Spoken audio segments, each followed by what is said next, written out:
Hello and welcome. This is Cara and I'm going to answer the questions that came from the 5K giveaway video.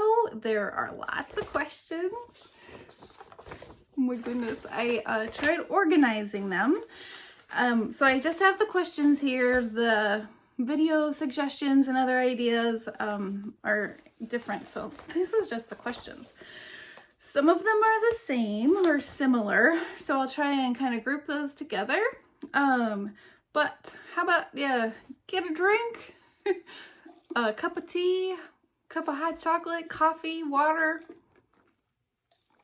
do some fussy cutting, and let's hang out in my craft room. So I'm going to start with Roberta Miller's question, and it says, where are you from and currently living? Is this your full-time job? Are you married, children, education, and where do I see myself in 5 years? Whew, that's a big question to start with.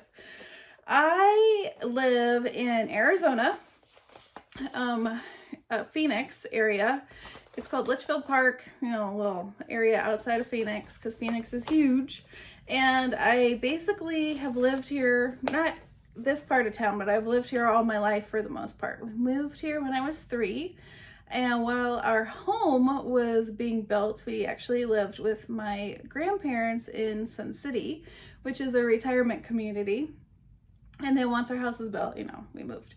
And then I moved to San Diego in my 20s and lived there for about 4 years. And I lived in Flagstaff while I went to NAU, Northern Arizona University. I am married. I have 2 kiddos, a 14-year-old girl and a 12-year-old boy. And went to NAU, got my degree in special education and elementary education. So a dual major for that. And what was it? Oh, and where do I see myself in 5 years? I love this part of the question. I would like to be doing digitals. I would like to continue on this path that I've been on for the last year. And by then, hopefully have more items in the shop and to hone my skills with Photoshop. And gosh, in 5 years, we'll have a kiddo in college possibly, and another kiddo just kind of finishing up high school. That is crazy. That's crazy to think about. But yeah, I would really enjoy to continue on this journey with YouTube and digital kits. I love that question. All right, and then oh yes, I did say that was from Roberta. And then the next question was, how long have you been making these beautiful journals? What's your favorite style of journal to create? And that question is from Cheryl Bowman. How long have I been creating journals? I started, I think, junk journals in 2017. I think. And that's funny because it's right around the, sorry I bumped my desk, but that's right around the same time that I started the YouTube channel. Before junk journals, I was really into making pocket letters and swaps, snail mail kind of stuff, memory decks cards, filled envelopes, that kind of stuff. And I was really loving all the swaps. And then I remember thinking, hey, I want to try this junk journal thing. And my crafty friends, my swap partners, I thought, oh, it'd be fun if we made a journal and then shared it and kind of sent it to each other. And I think maybe it was Erin that we did that, you and I, or Jackie. 2017, I don't know. But I had never made a junk journal and I was scared to death. So we ended up not actually sending them to each other, but I did end up making my very own junk journal. And I think it was Liz Drake on YouTube that I found, and I kind of watched how she made her video. I think she was just sitting on her bed and making a YouTube video and talked about how to sew in the signatures. And yeah, I gave it a try. I was really scared. The sewing in the signature part really, really scared me. And that's another question, was there parts of the junk journal that I still struggle with? And there's times where sewing in the signature still gets me. If I don't line up my, you know, my holes that I punched correctly, or if I sew in a signature upside down, well, you know, all those things. So that was a great question. So however long, 2017. And my favorite style? I don't think I have a favorite. I think it kind of just depends on the one that I'm making at the time. There are journals that I haven't made yet that I really want to make.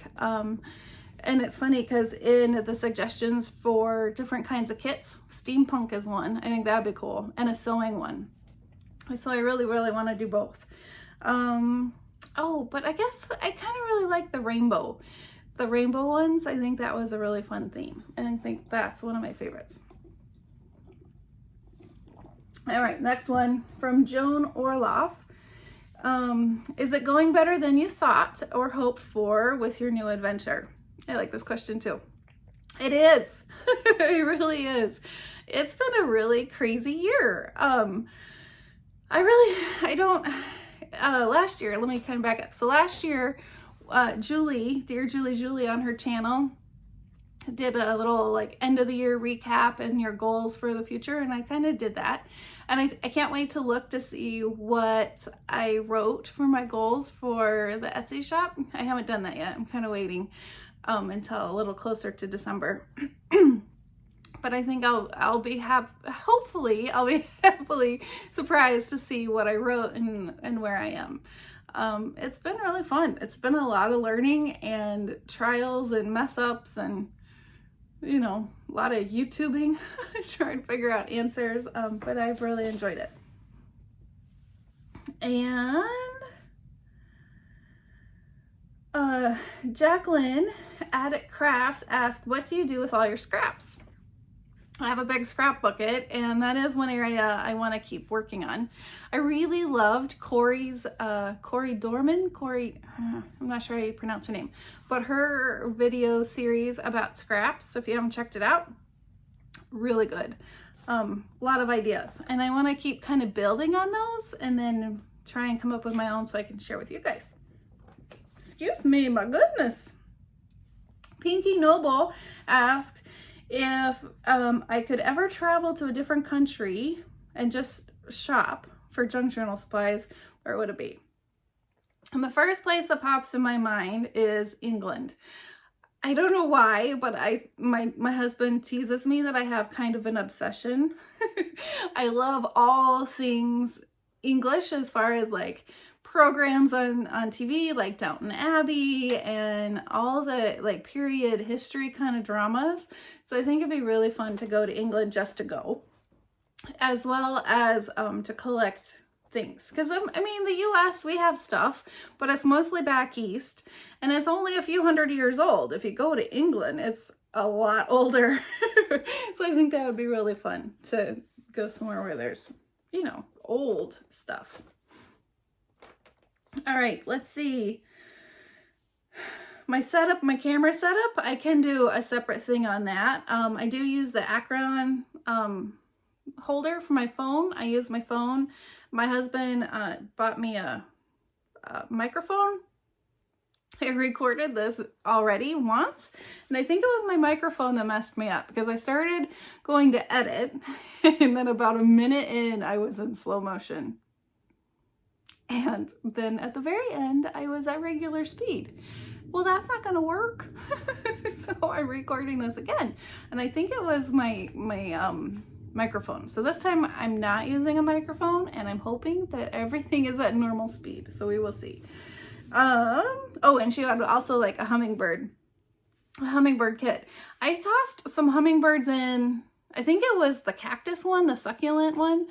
And my problem with hummingbirds is they're really small birds. And so I kept struggling with, is it okay if I have a bigger hummingbird on this page, but they're small? And then if you have a cactus or a succulent, yeah. So I like hummingbirds a lot. I just didn't know if I needed to keep them small. All right, Barbara McGrail asked, how do I print out my kits? I use cardstock for things like tags. And then I also have, this might be a little loud, sorry. My paper just happens to be right here. And it's probably backwards, but it's the Hammer Mill Premium Color Copy Paper. It's 28 pounds, and I just found it on Amazon. And I thought, all right. So I gave it a try, and I really like it. I know there's lots of people who have their preferences, so I don't know. But I found that, and so far I like it. Janae US 777 has a bunch of fabric, upholstery fabric, and she wants some ideas to use that. I think that would be really fun. I have some as well, so I'll keep that in there and let it roll around for a while. And then Megan Campbell asked, how do I actually use my junk journals? And it's been a while because I've been trying to, you know, figure out the digitals and all that and try and be consistent with my YouTube stuff. But before that, I was doing really well and tossing stuff on the ground. But I was memory keeping in my journals. So like, where's my puppies? And there's lots of writing, pictures of my kiddos. Wait, no. Yeah, oh, that's an Easter a while back. So this is a while ago because the kiddos are little. But anyway, a kiddo from school, our cat, my son. So yeah, I like to, beverages? I don't know. I do like to memory keep, and I don't know. I think it's really fun, and I'm sad that I haven't been. And I really want to get back to doing that. So I'm going to put that on my 2022 goal list of things that I want to do. It would be kind of fun if you guys wanted to see journal with me's like that, because it would be a dual purpose. You know, I would do it for myself and kind of share it. So let me know. Okay, let's see. What's my inspiration do I have for my favorite YouTube channel? Well, I really enjoy watching the design team, and maybe this is selfish, but it's kind of fun to see how they use the digital kits. It kind of just, I don't know, just gives me warm fuzzies to see how someone else is using the kit that I made. I kind of like it.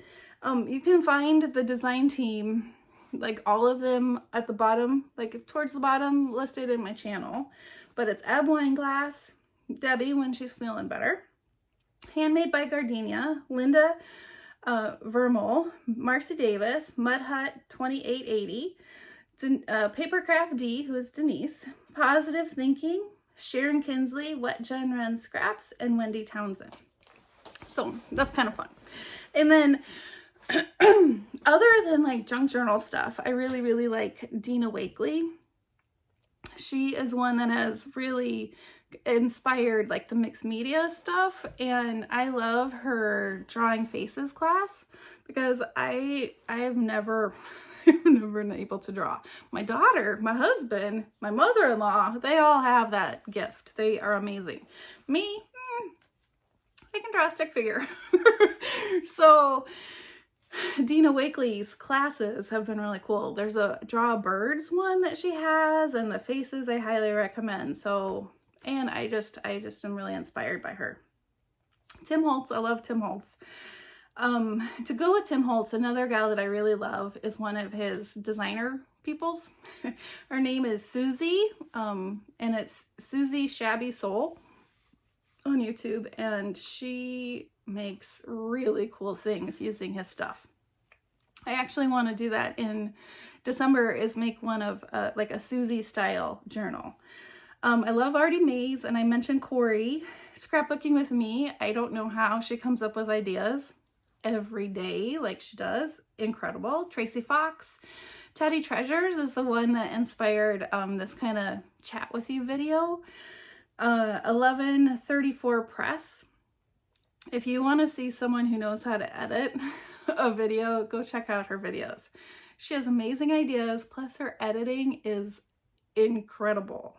I just want to take a little piece little idea and learn how to do that because it's really good. A couple other people who are not junk journalers, but I love, and this isn't even YouTube, this is actually, I love on her Instagram, is Cathy Cathy Z. She's a card maker. Oh my gosh. If you need a laugh, just check out her Instagram story. She's hilarious. She's funny.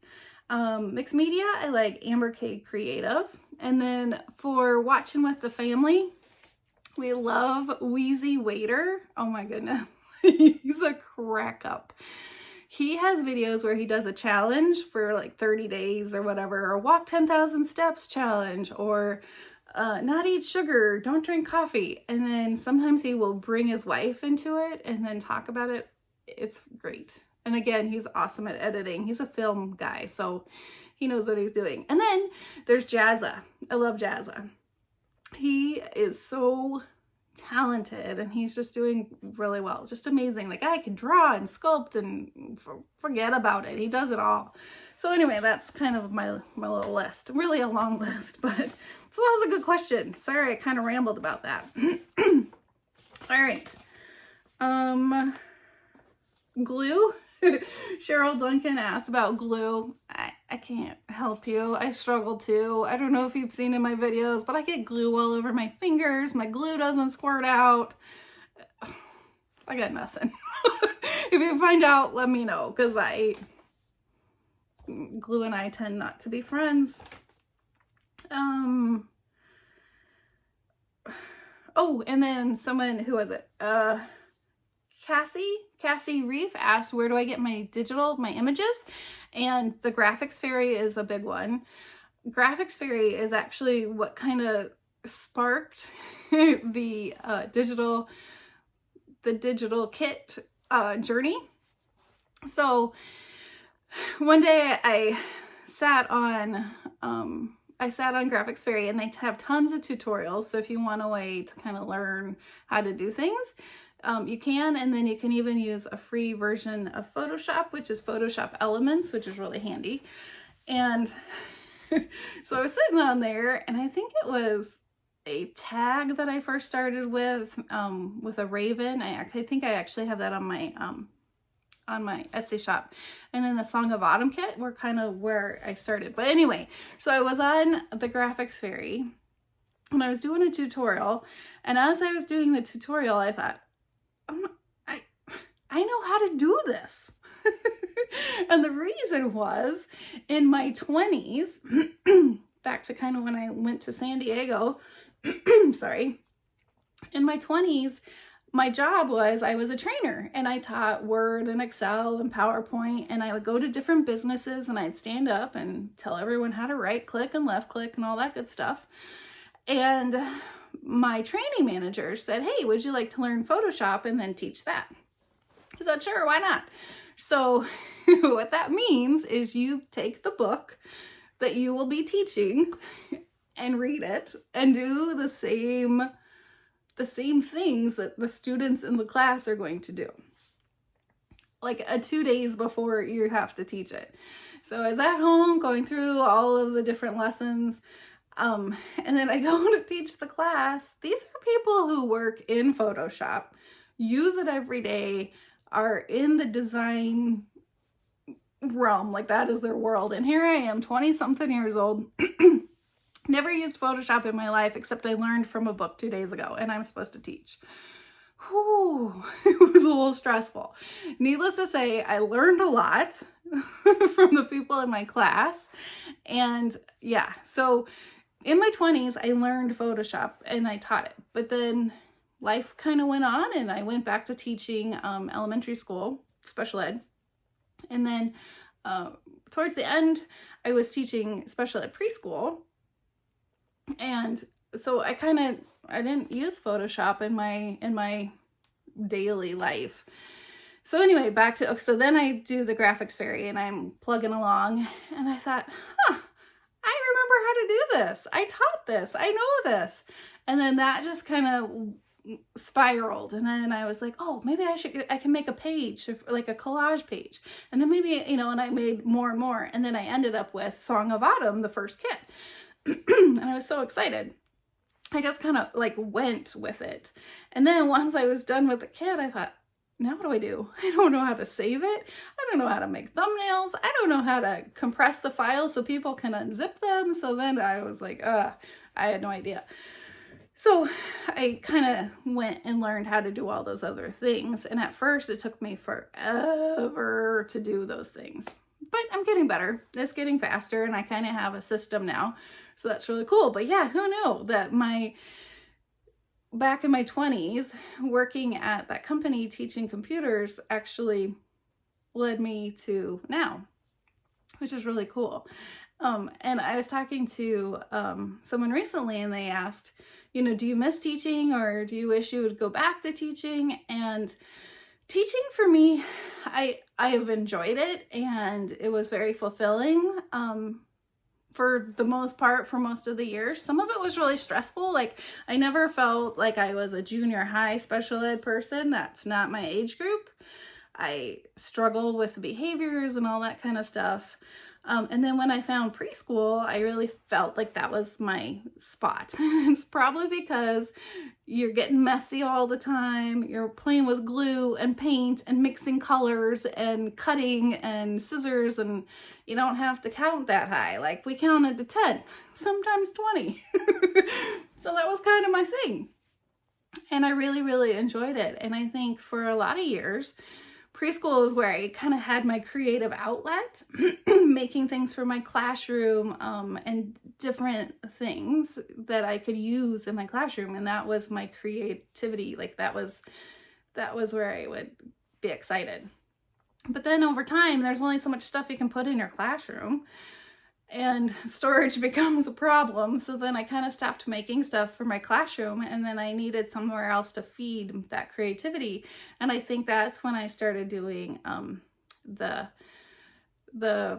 pocket letters and that kind of stuff.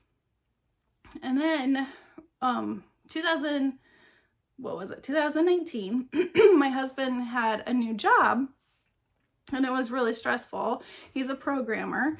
And it takes a lot of hours and time, and it was a big switch from his other company, which was a little more mellow, I guess. I don't know if that's the right word, but it was pretty stressful. And he asked me at the beginning of the school year of 2019, hey, would you ever consider taking a year off? And then that way you could help cart the kids to and from school and their activities and that kind of thing. He had to drive an hour to and from work, so it's 2 hours a day. He was dropping the kids off at school because my work started before the kids went to school. And so anyway, so there were all these different factors. And when he first said that, my reaction was like, no, I don't want to quit working. I'm enjoying, like I'm doing my thing. There's always a reason for everything, right? So, so as that year progressed, I had a rough year. I really, really had a rough time. There was a couple kids in my class that just, there was nothing I could do to fill the bucket. None of us, the IAs, the coach, nobody, like there was nothing we could do. And behaviors were so extreme and I was getting hit and bit and pinched and screamed at, and it was hard. It was emotionally hard. And I was just getting the life sucked out of me. And so when I would come home and I wouldn't have enough for my kids because I had given it all at work, definitely not for my husband. I was just like, oh, I can't. So then as that year went on, I started thinking, yeah, maybe this is time. Maybe it's time for me to step back. And then COVID hit. So I had already put in my leave of absence for the next year and it was approved. And then COVID hit and then I was home anyway. And it would just work out. My kids were home last year, doing school from home. And it was nice. My son would sit in the craft room and do his schoolwork. And then I would sit here and kind of do my thing. And that's kind of where the digital kits kind of kicked off. He would be doing his thing and I would be kind of working on kits right next to him. And then my daughter, she did her school in her room. And she had a lot longer of a day and needed a lot more quiet. So yeah, it worked out, and it's crazy. And so then part of the agreement before COVID, before that, and when I did my leave of absence, was that I was going to focus on my health and myself. And because I had lost 100 pounds, when was it? I don't know, 5 years ago. And I was feeling really good, whatever. And then unfortunately I gained it back plus more. And I needed to get healthy. Like my health, I was, you know, on the verge of diabetes and high blood pressure and all that yucky stuff. And I needed to. Well, then COVID, I was not motivated to lose weight. I wasn't motivated. I was freaking out like the rest of the world. So I didn't do that. I didn't. I gained more weight. And then now that we're kind of, I wouldn't say we're out of it, but my kids are back at school. Life is sort of normal-ish. My husband still works from home instead of going to work. But I have also, when I decided not to go back again for teaching, and I basically resigned, I decided, okay, this is the year. Not only do I want to work on my Etsy shop and my digitals, but I need to work on me.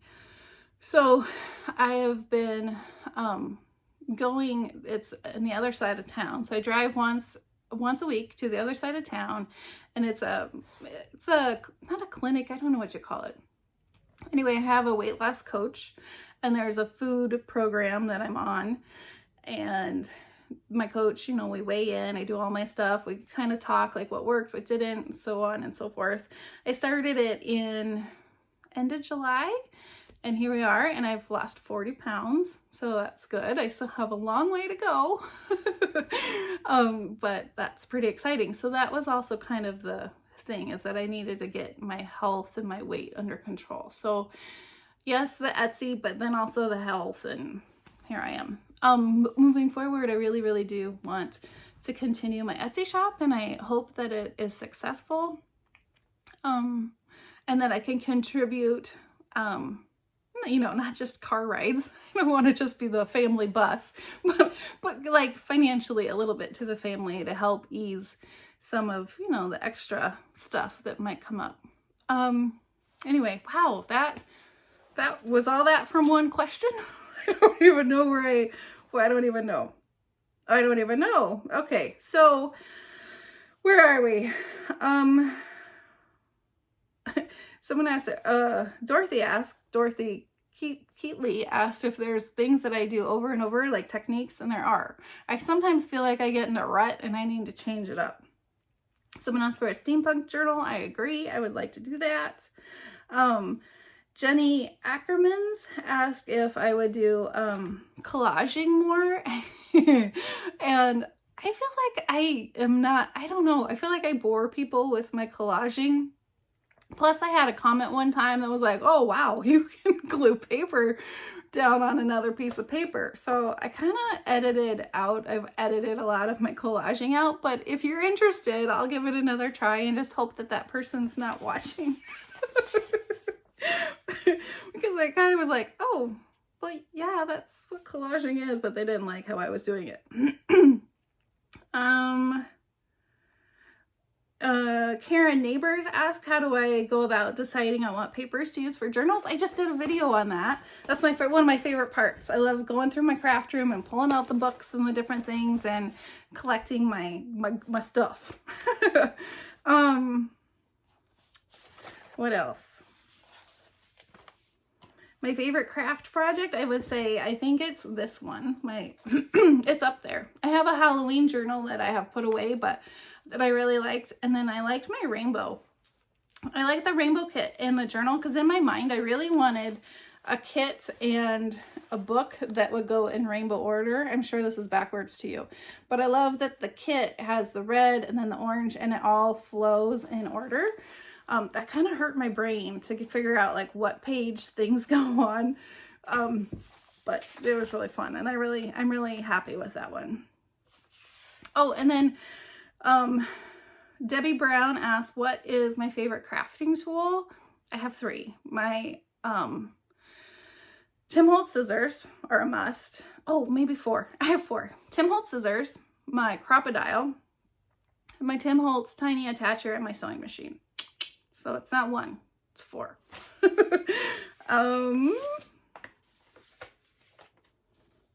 Let's see.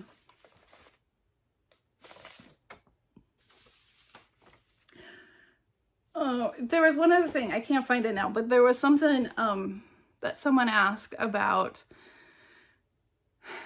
I don't know, but starting in, like, why did I go to why education or why teaching? And I went the education route because in college I took, I am all over the place, sorry.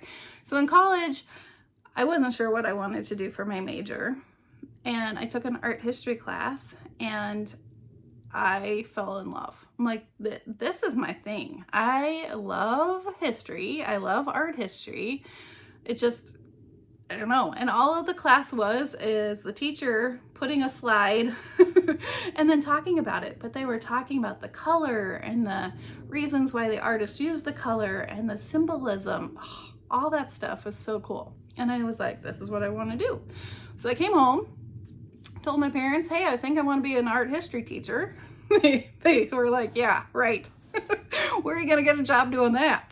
And I was like, I don't know, I could work at a museum, or I could teach at a college or university. They're like, So they kind of persuaded me to get an education degree, do that part, but then that would allow me to have different teaching jobs. So that's kind of where the idea of elementary special ed came from. And then, that was kind of my path. Well then, and I would still take art classes or whatever in college and throughout. Like I took stained glass at one point, drawing, and then I also took a sculpture class, a clay sculpture class. And it was at a community college. I think it was in San Diego when I lived there. And we were supposed to share what we made, and then the class would critique what we made. So I put my little clay thing that I made, it was a clock or something, and I set it up, and the entire class ripped everything I had done apart. Like they tore it apart. And I was so hurt, and I took it so personally that I really didn't want to go back to that class. I don't even know if I did. It was bad. It was really bad. And I was like, wow, this is not what I was hoping for. I just wanted to learn how to use clay. And so then after that, I kind of shut it down. I shut down that creative part, unfortunately, and didn't kind of explore it for a long time. And then fast forward, right, that day that I was messing around in the graphics fairy, I was like, oh my gosh, like it all kind of comes together. Isn't that crazy? So using the vintage images is the history part that I love. And then the different things that you can use, like the brushes and the tools and the different parts of Photoshop, which I learned in my 20s. And it all kind of came together in a medium, the junk journal, that I absolutely adore. So I feel like they always say, like, you go on your path, on your road, and you might not know where it's going, but then you get there and it's like, what?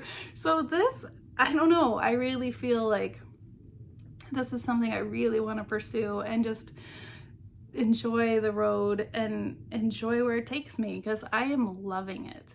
And as long as my husband is supportive and okay with this plan, I'm gonna keep going for it. And someday it would be nice that I could also contribute, like I said, because there are times where I feel a little stressed out that I'm not, bringing home the money like I did with teaching, and teaching really doesn't pay that much. So, but I am excited to where it goes. And it's really nice to share with you all, because in my real life, my day-to-day life, I talk about junk journals and people look at me like I'm crazy. They're like, you rip out a book, you put new pages in. Why? Why do you do that? And then what are these digitals you make? What do you mean you make digitals? What does that even mean? So it's really nice to have a place to go where people understand you and are excited about the same thing. Like, oh my gosh, did you see this paperclip I made? It's really cool.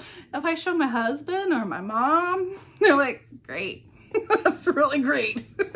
So I really, really appreciate you guys. And I love the comments and the thumbs up. It really, really helps keep me going. So yeah, so thank you for that.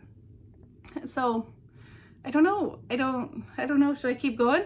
I think I'm good. I feel like, whew, you probably are done with your tea or your coffee right now.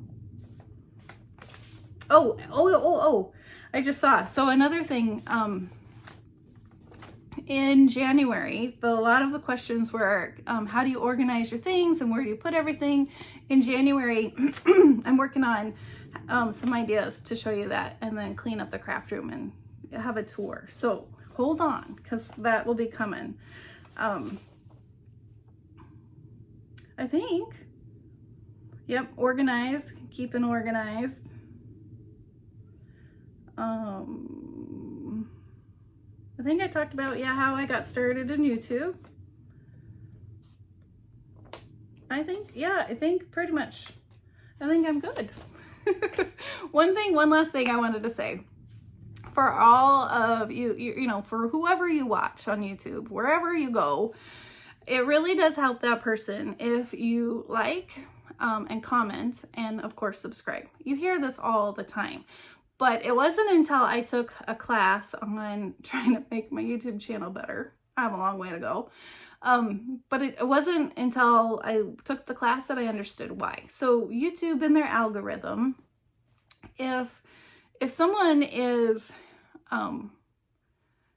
like, will actually click on a video, but maybe they only watch the first minute or so and the video's longer, YouTube doesn't think that they like that video, that they're just clicking off and saying, nah, I don't really need to watch it. And so that video is not going to get pushed out to people versus a video where people sit and actually watch through. So not only the liking and the commenting, those are interacting and showing the algorithm, showing YouTube, hey, these people, they like this video. We're going to show it to more people.